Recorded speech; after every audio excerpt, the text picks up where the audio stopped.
Tape www suivi d'école au Sénégal, d'accord. À école au Sénégal, c'est facile, tu n'as qu'à te connecter. Tape école au Sénégal, les leçons sont beaux. Alors donc nous allons revenir sur, nous allons débuter la première leçon de physique de la classe de 3e, intitulée les lentilles minces.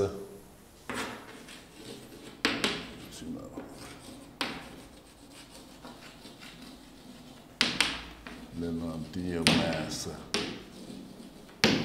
Alors, qu'est-ce qu'une lentille?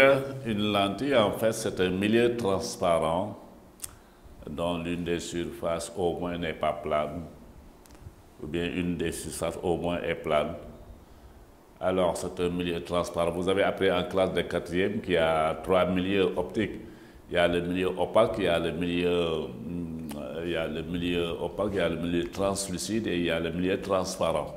Un milieu transparent, c'est un milieu qui laisse passer plus ou moins la lumière, n'est-ce pas?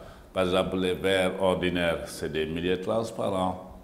Parce que quand je suis là, si à ma fenêtre, s'il y a un verre ordinaire, je peux voir derrière. Alors là, il peut voir sans s'accommoder. Alors là, c'est un milieu transparent. Mais il y a d'autres milieux transparents. Par exemple, les lunettes que je porte pour corriger ma vision étaient milieux transparents. Mais ces verres-là sont constitués de lentilles. Alors là, maintenant, mais il y a différents types de lentilles. Par exemple, ça dépend de la maladie. Si je suis myope, je ne porte pas les mêmes verres correcteurs que quelqu'un qui a de l'hypermétropie ou bien qui a de la presbytie. Donc là, c'est deux milieux transparents, mais quand même différents. Alors, donc, et c'est pourquoi on a deux types de lentilles. Il y a donc les types de lentilles. Type de lentilles. Alors, il y a une distinction géométrique. Premièrement, la distinction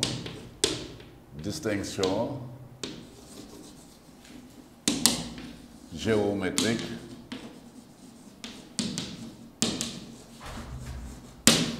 Distinction géométrique. Voilà, donc je disais que parmi les milieux transparents, il y a les lentilles. Mais comme type de lentilles, on peut citer, par exemple, les lentilles minces. Il y a les lentilles minces. Bon, les lentilles minces, que le titre de la leçon. Mais aussi, on peut avoir le cristallin de l'œil. Le cristallin de l'œil. Il y a aussi la goutte, la goutte d'eau. Tout ça là, c'est des types de lentilles. Bon, maintenant, nous allons étudier la lentille convergente et la lentille divergente. C'est l'objet de cette leçon, la lentille convergente et la lentille divergente. Maintenant, parmi les distinctions, la distinction géométrique. Alors, pour la lentille convergente, la lentille convergente, alors, vous avez une lentille biconvexe ou bien plan convexe et voici son symbole. Donc, dans les exercices, voici le symbole qu'on voit. Donc, ici, c'est la lentille biconvexe. Biconvexe. Alors, ou bien vous coupez au milieu, c'est plan convexe. Plan convexe. Alors, et là, vous avez le symbole de la lentille convergente. N'est-ce pas? Maintenant, pour la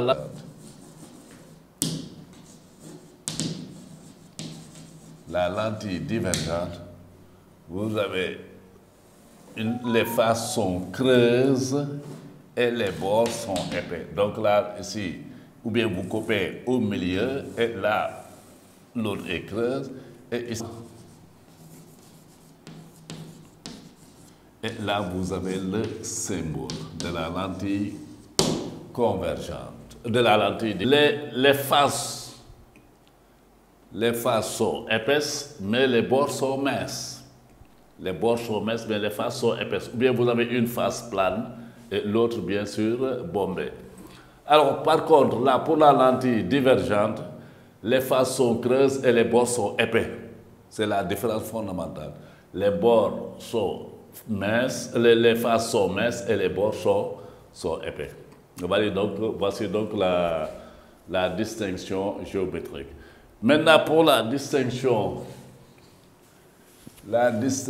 physique. Alors, deuxièmement, distinction physique.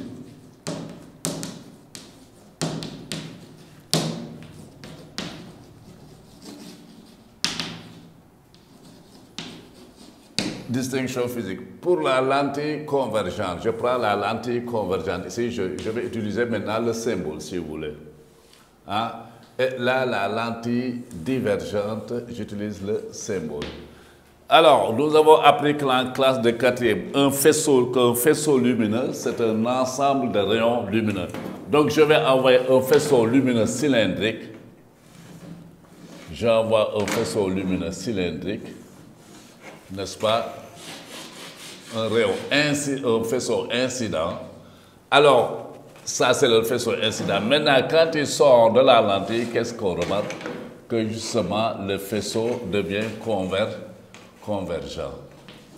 Le faisceau devient convergent. Donc, au sortir de la lentille, on a un faisceau convergent, alors que devant la lentille, le faisceau est un faisceau cylindrique. Alors là, maintenant, j'envoie également le même faisceau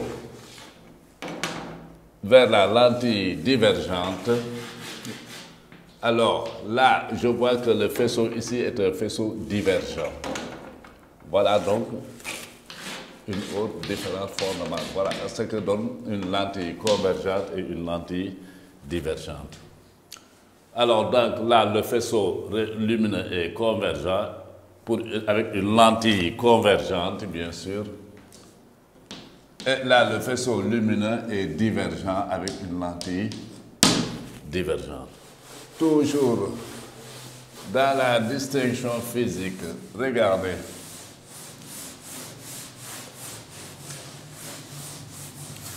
Là, toujours, si j'envoie des rayons parallèles, par exemple, je prends ici, je prends ici des rayons parallèles, toujours avec la lentille convergente. Et là également, je prends une lentille divergente. Je prends, n'est-ce pas, je vais envoyer 3 rayons parallèles. 3 rayons lumineux parallèles. Et là également, je vais envoyer 3 rayons lumineux parallèles. J'envoie 3 rayons lumineux parallèles. Qu'est-ce qui se passe? Alors, ces rayons-là vont converger. Ça, c'est le trajet des rayons lumineux. Trajet de rayons parallèles. Trajet de rayons lumineux parallèles.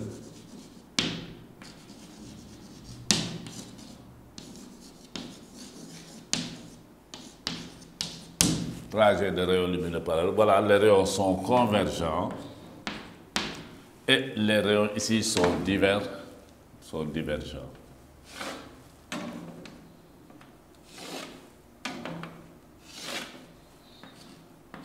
Les rayons lumineux sont divergents.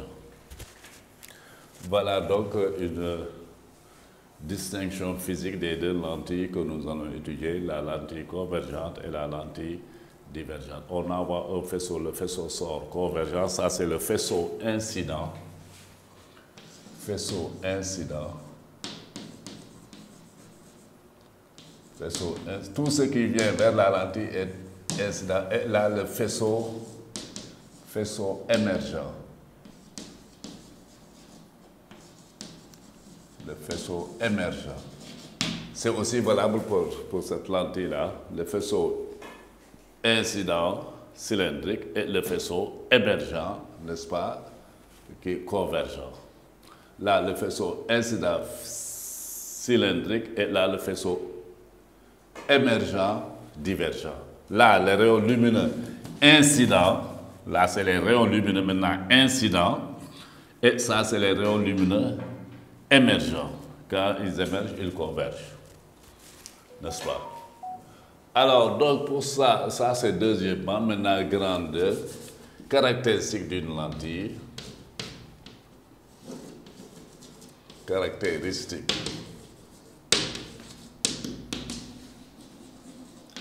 d'une lentille. Caractéristique d'une lentille. Premièrement, axe optique. Axe et centre optique d'une lentille.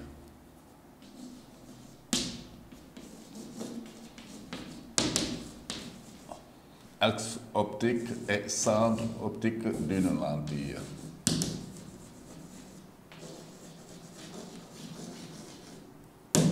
Alors, je mets le symbole de la lentille convergente. Le symbole de la lentille convergente. Et là, la lentille divergente. Alors, qu'est-ce qu'on entend par axe optique? C'est la droite qui lui est perpendiculaire et qui passe par son centre. Donc ici, j'ai la droite x', x, là aussi x', x.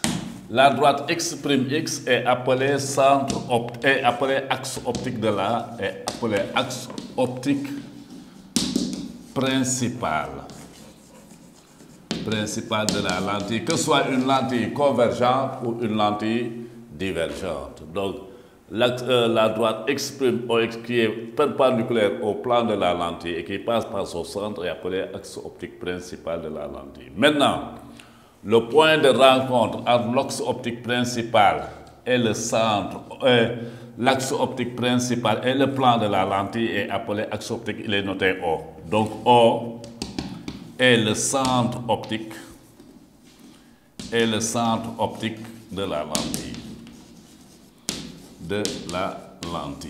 Que ce soit une lentille convergente ou une lentille divergente. Donc le point O est le centre optique de la lentille. Voilà. C'est le point de rencontre entre le plan de la lentille, entre la lentille et, n'est-ce pas, l'axe optique principal. Alors là maintenant, nous allons voir maintenant les foyers de la lentille.